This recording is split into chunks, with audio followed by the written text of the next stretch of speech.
Hola, buenos días, ¿cómo andan? ¿Cómo estás? Buen día, Anita, ¿cómo va? Muy buenos días. Estamos solitas, Anita. Estamos solitas. Un día nublado y solitas. Sí, y se nos complicó con la máquina, así que empezamos un poquito más tarde. Hermoso, hermoso. Hermoso. La tecnología manda nuestras vidas. Así que aquí estamos. Karina hoy día no ha podido venir, pero dijo que les voy a escuchar desde la casa. Está Besitos. haciendo una liposucción y un agrandamiento de busto. Así que va a venir hecho una diosa para entangarse, así que anda preparándose. Para el verano. Para el verano, obvio, hay que hacerlo también. La semana que viene nos toca a nosotros, así que... Claro. Bueno, Ana, ay, está nubladito, la verdad que Está está... nubladito, un día macrista hoy. Sí, pero Un bueno, día macrista. pero está bueno que llueva un poco, te digo, después de tanto sonda. Lo que mata la humedad. Sí, después de los incendios. Claro, Terrible el ahora incendio. viene a llover. El incendio. Terrible el incendio, realmente. Horrible, que Mendoza se haya prendido fuego. Bueno, Horrible. Mendoza está prendida a fuego, pero ahora se prendió fuego realmente, literalmente. Bueno, mirando un poquito diarios, hoy día. Una de las noticias más importantes es que la pobreza alcanzó en Argentina el 27,3% de la población. Yo la verdad que el INDEC siempre ha sido muy discutido, pero estos números me cuesta un poco entenderlos. Me voy a poner a leer bien el informe y le voy a pedir a algunas otras compañeras y compañeros que también se dedican al tema de que lo miremos y lo desmenucemos tranquilamente bien para la semana que viene. Pero a mí el número no me cierra por ningún lado, porque con la inflación que tenemos, en la caída que ha tenido en varios puntos el salario real, la verdad que no entiendo cómo puede haber crecido 1,5 puntos respecto del primer semestre del año pasado. Está bien que la medición toma hasta junio, y bueno, los meses más duros han sido julio, agosto y septiembre, con la subida del dólar, y cómo se disparó en consecuencia de la inflación. Pero la verdad que los números, mucho, a mí no me convencen. De todos modos, bueno, esto es en el total del país.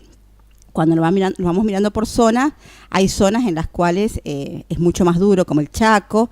También una cosa es Capital Federal y los datos también son bastante más cercanos al 30% si lo miramos para el Gran Buenos Aires.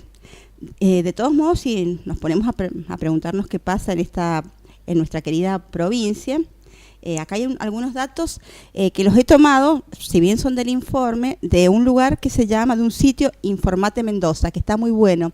Y por ahí está, me parecía que hoy tenía ganas de hacer difusión a algunos otros sitios en los cuales podemos buscar alguna salida a este cerco mediático y a esta univocidad que hay respecto a todo lo que es la información. Entonces me parece que es un lindo sitio para buscar información de Mendoza y se llama Informate Mendoza. Según el informe en base a los datos del INDEC, dice que hay 300.000 pobres e indigentes solamente en Gran Mendoza, es decir, en los departamentos más urbanos.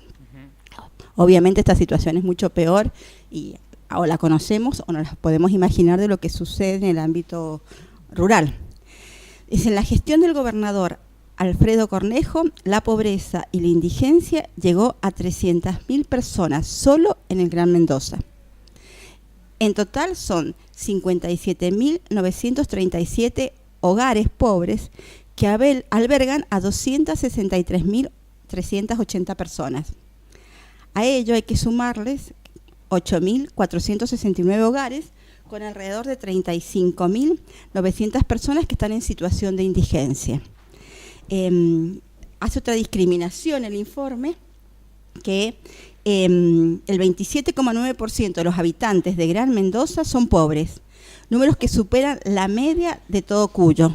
Es decir, que nosotros que hemos sido, o por lo menos nos hemos creído históricamente, que éramos la provincia más importante, más rica de Cuyo, bueno, eso parece ser que es parte del pasado. Desde que está Alfredito no estaría pasando. Sí, desde que está el coso se nos ha venido complicando un poco, no solamente los datos. Vos sabés que en Godoy Cruz era Chucky, ahora no sé, es Freddy Krueger. Me parece. O más conocido, sí, popularmente por el coso. El coso. El coso, porque a ver si nos sacan multa, Anita. Todavía no, tenemos media sanción. Bueno. Después no sé qué haremos. Y bueno, El coso. sí, la creatividad popular no tiene Alguna límites, cosa así que vamos a sí. decir. Para eso está el humor. Bueno, acaba de llegar Andrea Mamat, ya vamos a estar un ratito con ella. Bienvenida, Andrea. Buenos días, gracias. Ya la vamos a presentar como corresponde. Ahora lo que estamos haciendo es pasando un poquito de noticias, que es como el primer bloque del programa.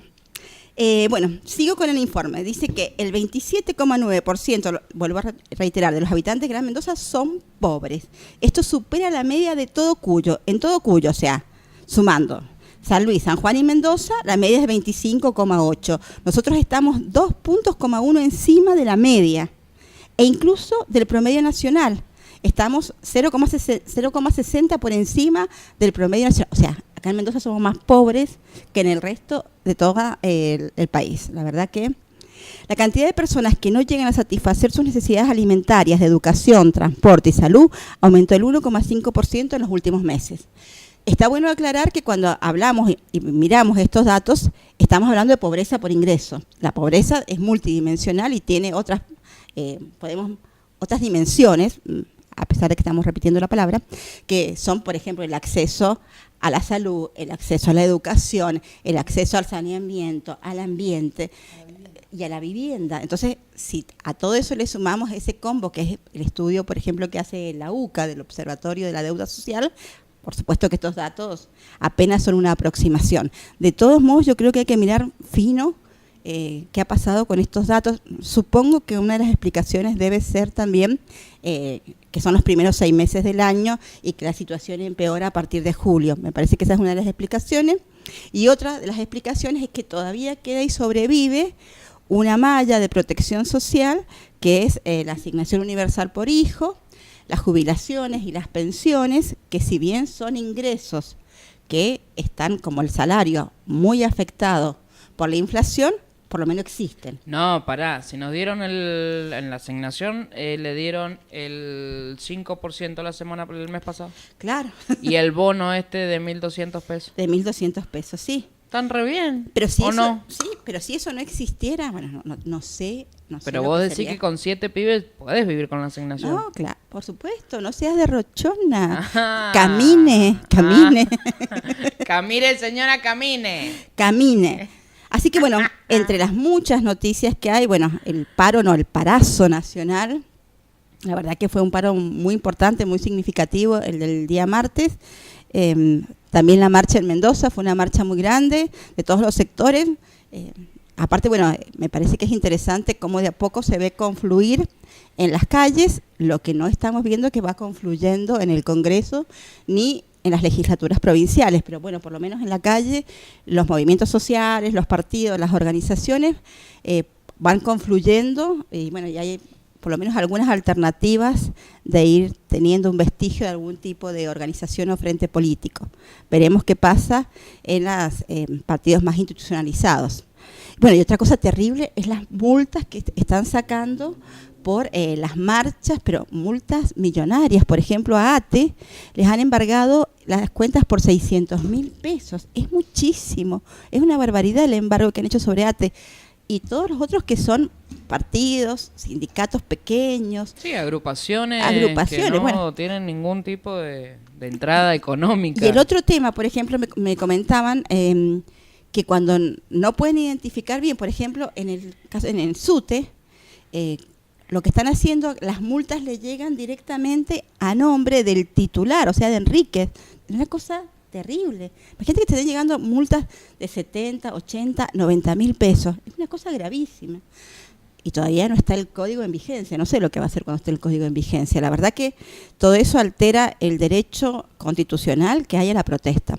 Así que bueno, es como un pantallazo de las noticias que más relevantes. Hay un montón de noticias. Hoy hemos arrancado con una energía así punche para arriba. Y bueno, ¿qué vamos a hacer? Yo no hago ¿Algo la realidad, bueno? yo la cuento. ¿Algo bueno? Algo bueno. Fuiste a ver a Mon Laferte. Fui a ver a Mon Laferte. Confieso que la amo. Confieso que la amo. Contame algo bueno para irme al corte, porque Sí. es la mañana, un viernes. Sí, tengo. Sí. Tengo Claro. 2 cositas antes del corte que me gustaría. Pará. ¿Pero son buenas o malas? Una, es interesante, o sea que no es maravillosa. ¿Viste cuando te dicen te voy a presentar a un amigo? Y es re simpático. Bueno, es así. Pero la otra sí es linda, la otra es de amor. Te va a gustar porque es de amor.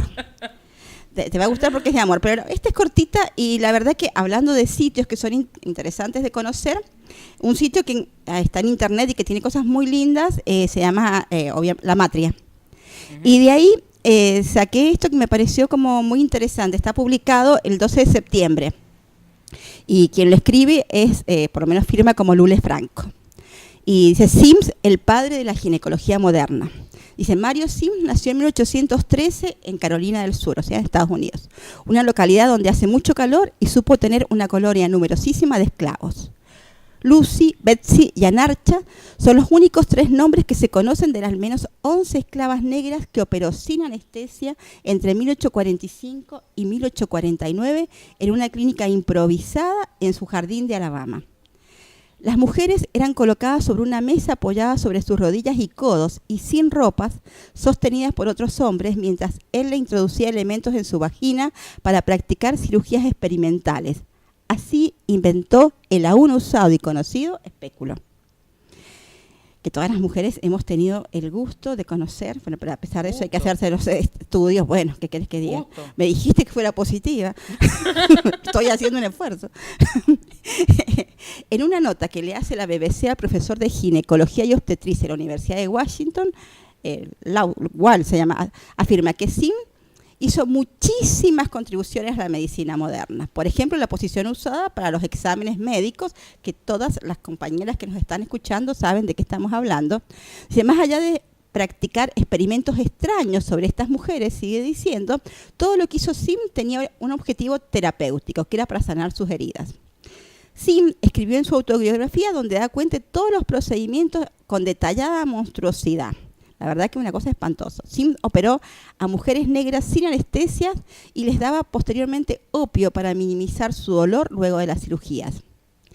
Después, en 1853, en Alabama, se mudó a Nueva York y fundó el primer hospital de mujeres de Estados Unidos. Ahí aplicó en mujeres blancas anestesiadas, lo que desarrolló durante más de 4 años experimentando con mujeres negras sin anestesia. En el Central Park de Nueva York había una estatua con su figura, que gracias a la denuncia de las antirracistas y feministas fue removida. La medicina, así como el mundo, también es patriarcal. Hay residentes practicando en cuerpos gestantes de condiciones socioeconómicas vulnerables, médicos y médicas negando abortos y obstetras realizando cesáreas por clincaja. Hay otros gritándole a parturientas en pleno parto. Hay madres maltratadas en salas de esperas y bebés innecesariamente lejos en cunas de plástico. Bueno, todas los que son madres saben de qué estamos hablando. Me pareció, no lo sabía, no lo conocía, ¿viste? Esas cosas que uno naturaliza y que después cuando decís miércoles, a veces entendés ciertos recorridos y esa de ver la genealogía de ese poder médico es como interesante. Sí, en el Hospital Lago Mayor hasta el día de hoy te atan para ir a parir. Parto normal estamos hablando, sí, ¿cierto? Sí, te atan. Hasta el día de hoy te atan. Sí, un horror. La verdad que yo llevé una tesis de Juan Carlos González, sobre violencia obstétrica y la verdad que muy interesante, muy recomendable la tesis, la investigación, las entrevistas que hace sobre el poder médico, muy interesante, sobre aborto no punible. La verdad que estuvo muy lindo el trabajo. Y ahora te cuento una de amor, para que esa te va a gustar. ¿Quién fue la Rosa del Principito? Porque la Rosa del Principito existió y era una mujer. Les cuento un poquito la historia. Para todos los amantes del Principito, esto está tomado de un lugar que también es muy lindo y muy recomendable, que se llama Las Cuatro Esquinas, una intersección literaria. Tienen cosas muy lindas de distintas escritoras, noticias interesantes, recomendaciones de libros, así que lo repito, Las Cuatro Esquinas de una intersección literaria, cosas muy lindas. Y ahí cuenta la identidad de la Rosa. Bueno, para todos los amantes del Principito, o sea, que no sabían que la Rosa no era solo un personaje cualquiera. Pues no.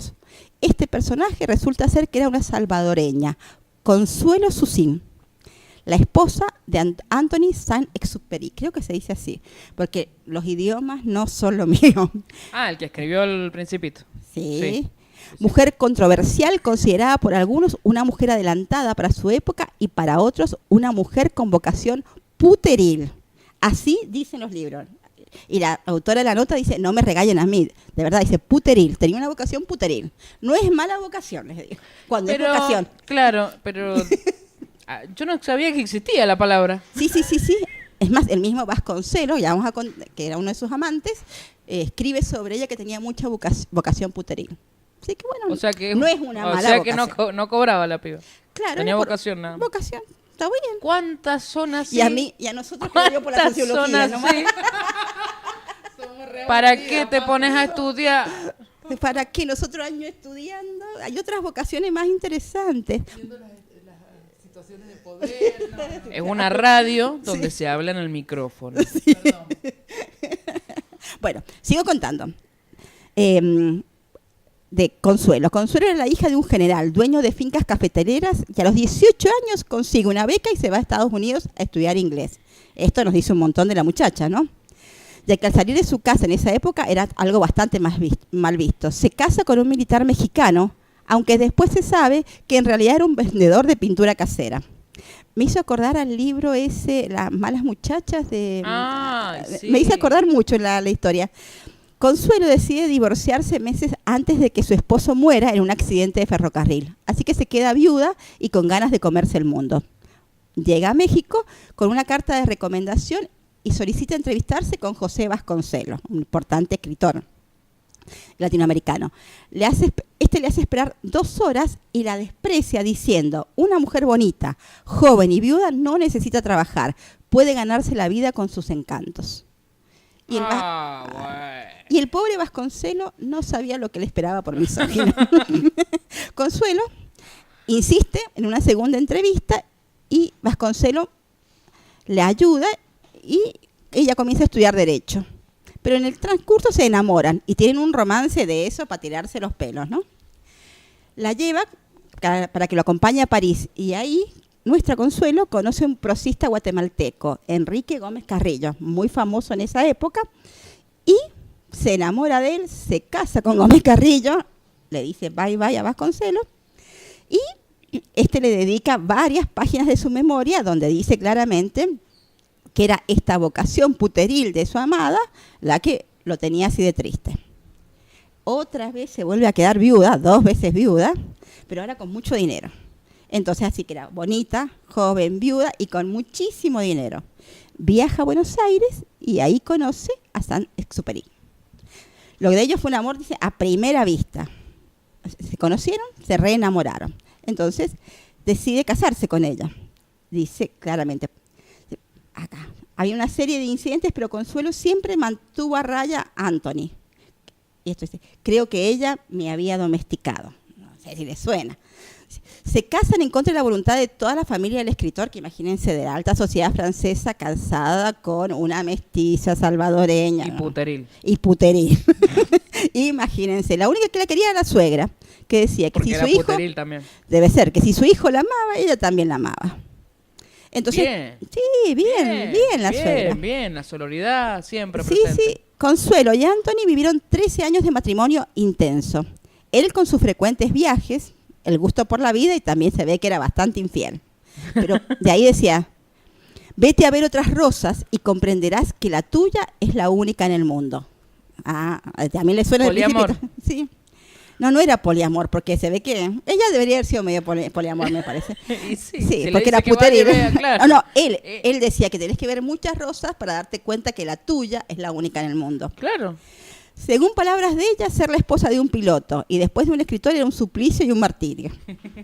Bueno, a pesar de las peleas que siempre estaban pendientes entre los dos, ella era asmática, así que la rosa que tosía, ¿te acuerdan en El Principito? Y a la que había que ponerle un biombo, no era nada menos que su amada. Bueno, la sociedad francesa tardó en relacionar esto porque, bueno, se escondió mucho la figura de esta muchachita, pero bueno, la rosa existió. Es linda la historia. Y bueno, Anita, ponenos Rosa para terminar, ponemos un poquito de Sandro y después volvemos y contamos un poco qué hace Andrea. Un mensaje ha llegado. ¿Qué dice? Estoy escuchando y amo El Principito. ¿Ya hablaron del tema previsional? No, turca. Hacete las tetas y después volvé. En la próxima hablamos de eso con Andrea y la presentamos como corresponde. Dale.